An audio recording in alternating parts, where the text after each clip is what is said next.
Now, in our next story, the Social Security and National Insurance Trust says it is aggressively pursuing private partnerships to manage its assets and achieve optimal benefits. Successive reports from the Auditor General have cited SSNIT for abysmal performance in respect of its assets, giving the average pensioner very little benefit. Speaking to journalists after making an appearance at the Public Accounts Committee, Director General of SSNIT, Dr. John Ofori-Tenkrang, explained that they are seeking partnerships to turn the situation around. And the majority of the issues had to deal with legacy investments, and some of them going back as far as 1996. What has happened is that since our job is to make sure that whatever investments that were not performing, we are actually taking steps to make sure that they perform.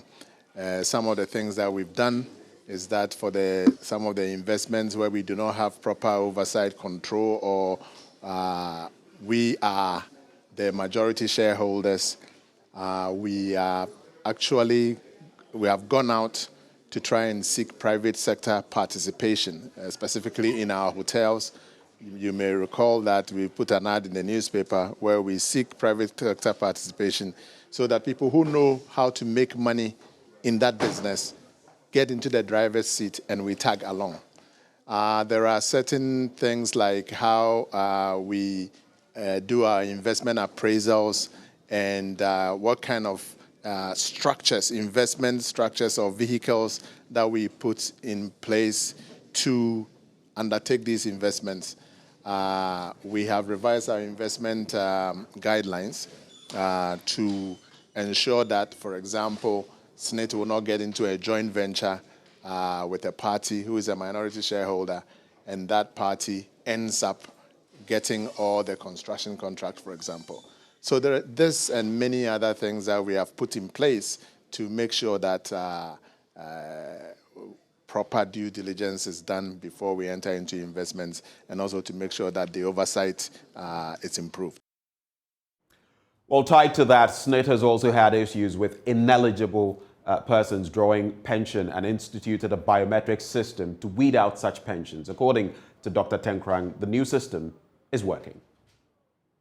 Since we started this exercise in 2018, we have withheld some over 320 million odd Ghana cedis that would have gone to pensioners who may have died after they have exhausted their guaranteed pension entitlement.